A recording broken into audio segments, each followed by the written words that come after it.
Friends, ચોખાના લોટનું ખીચું તો આપણે ખાતા જ હોઈએ, પણ આજે આપણે બનાવીશું જુવારના લોટનું ખીચું. અને મારી ગેરંટી છે કે તમારી આંખ બંધ કરીને તમારા મોંમાં કોઈ આ ખીચું મૂકી દે ને તો તમે ઓળખી પણ નહીં શકો કે આ જુવારના લોટનું ખીચું છે.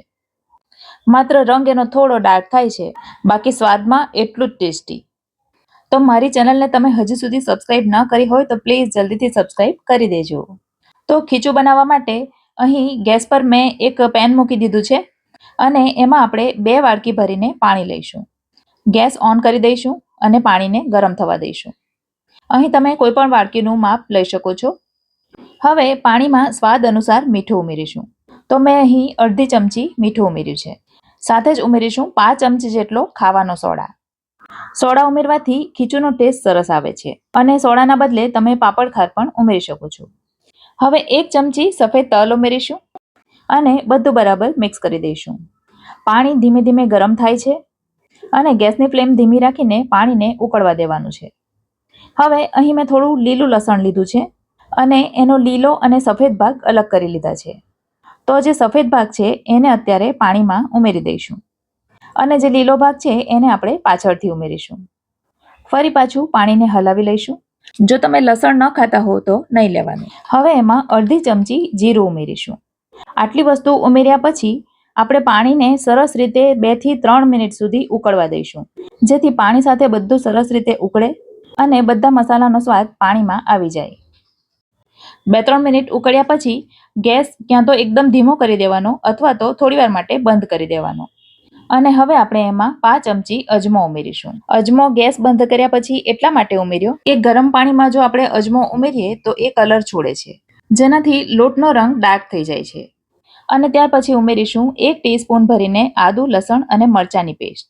આદુ, લસણ, મરચાં પણ પાછળથી એટલા માટે ઉમેર્યા કે એ પણ જો પાણી સાથે ઉકળે તો મરચાંનો રંગ લીલો નથી રહેતો અને સાધારણ ઝાંખો થઈ જાય છે. તો તમે જો ચોખાના લોટનું ખીચું બનાવતા હો કે પછી ખીચા પાપડી બનાવવાના હો ત્યારે પણ આ વસ્તુ ધ્યાન રાખજો.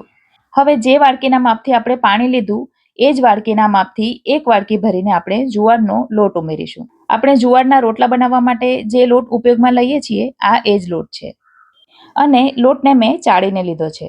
લોટ ઉમેર્યા પછી ગેસ ઓન કરી દઈશું અને પાણી સાથે લોટને સરસ રીતે મિક્સ કરી લઈશું.